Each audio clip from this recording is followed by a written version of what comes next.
नीति वचन 4 में लिखा है, हे मेरे पुत्रों, पिता की शिक्षा सुनो और समझ प्राप्त करने में मन लगाओ, क्योंकि मैंने तुमको उत्तम शिक्षा दी है। मेरी शिक्षा को ना छोड़ो। देखो, मैं भी अपने पिता का पुत्र था और माता का अकेला दुलारा था, और मेरा पिता मुझसे ये कहकर सिखाता है, तेरा मन मेरे वचनों पे लगा रहे तो मेरी आज्ञाओं का पालन कर, तब जीवित रहेगा। बुद्धि को प्राप्त कर, समझ को भी प्राप्त कर, उनको भूल ना जाना, ना मेरी बातों को छोड़ना। बुद्धि को ना छोड़, वह तेरी रक्षा करेगी, उससे प्रीति रख, वह तेरा पहरा देगी।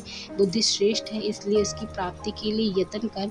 जो कुछ तू प्राप्त करे उसे प्राप्त तो कर, परंतु समझ की प्राप्ति का घटने न पाए। उसकी बढ़ाई कर, वह तुझको बढ़ाएगी। जब तू उससे निपट जाए तब वह तेरी महिमा करेगी। वह तेरे सिर पर शोभामान मुकुट बांधेगी और तुझे सुंदर मुकुट देगी। हे मेरे पुत्र, मेरी बातें सुनकर ग्रहण कर, तब तू बहुत वर्ष तक जीवित रहेगा। मैंने तुझे बुद्धि का मार्ग बताया है और सिधाई के पथ पर चलाया है। चलने में तुझे रोक टोक ना होगी, और चाहे तो दौड़े तो भी ठोकर ना खाएगा। शिक्षा को पकड़े रहे, उसे छोड़ ना दे, उसकी रक्षा कर, क्योंकि वह तेरा जीवन है।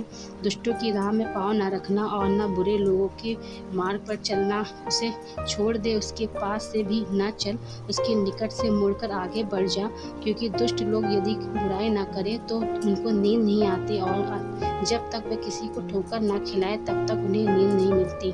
परंतु धर्मियों की चाल उस चमकती हुई ज्योति के समान है, जिसका प्रकाश दोपहर तक अधिक बढ़ता रहता है। दुष्टों का मार्ग घोर अंधकार में है, वे नहीं जानते कि वे किससे ठोकर खाते हैं। हे मेरे पुत्र, मेरे वचन ध्यान धर के सुन और अपना कान मेरी बातों पर लगा। उनको अपनी आंखों की ओट न होने दे और अपने मन में धारण कर, क्योंकि जिनको वे प्राप्त होती है वे उनके जीवित रहने का और उनके सारे शरीर के चंगे रहने का कारण होती है। सबसे अधिक अपने मन की रक्षा कर, क्योंकि जीवन का मूल स्रोत वही है। टेढ़ा बात अपने मुंह से मत बोल, और चालबाजी की बातें कहना तुझसे दूर रहे। तेरी आंखें सामने ही की ओर लगी रहे और तेरी पलकें आगे की ओर खुली रहे। अपने पाँव रखने के लिए मार्ग को समर्थन कर, और तेरे सब मार्ग ठीक रहेंगे। ना तो दाहिने और मुड़ना और ना बाएं ओर।